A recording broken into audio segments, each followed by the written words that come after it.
In December 2008, one man confessed to his two sons that his entire company was a lie. Not a small accounting trick, not creative bookkeeping, a total, complete fiction worth $65 billion.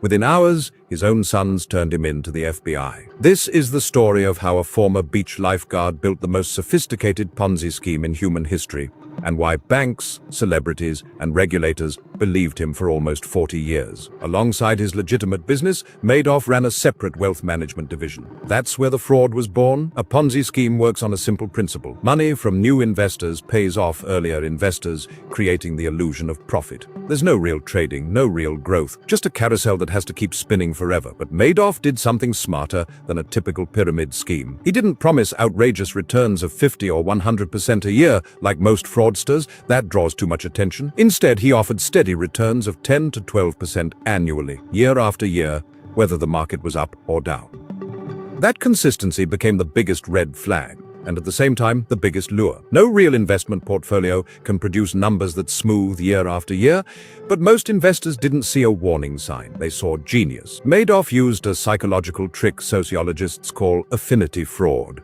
deception built on belonging to a group. He didn't advertise his fund. If anything, he acted reluctant to take on new clients.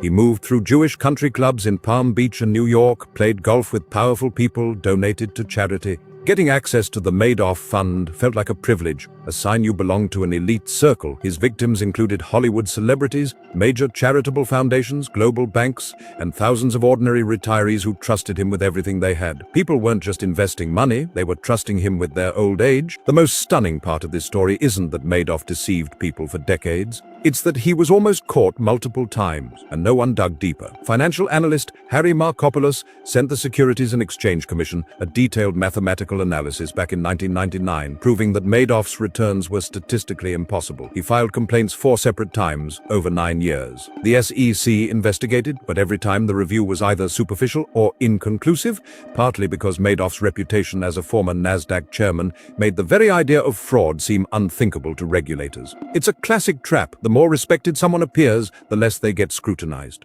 A Ponzi scheme collapses for one reason: it needs a constant stream of new money. As long as new investors are putting in more than old investors are pulling out, the carousel keeps spinning. The 2008 financial crisis wasn't a catastrophe for Madoff because he lost money in the market. He had no real portfolio to lose. The real problem was different. Panicked investors began demanding their money back en masse. In early December 2008 alone, clients requested $7 billion in withdrawals. Madoff simply didn't have that money. On December 10, 2008, Madoff confessed to his sons, Mark and Andrew, who also worked at the firm, but, according to their account, knew nothing about the scheme. He reportedly told them the business was one big lie, a giant Ponzi scheme. The next day, his sons reported him to the authorities. Bernie Madoff was arrested in his own apartment. When investigators dug in, the scale was unprecedented. The fund's claimed assets totaled around $65 billion. Almost none of that money actually existed. The numbers on client statements were simply invented. In March 2009, at age 70, Madoff pleaded guilty to 11 federal felony counts, including securities fraud, money laundering, and perjury. The judge sentenced him to 150 years in prison, the maximum possible sentence. That number wasn't just symbolic.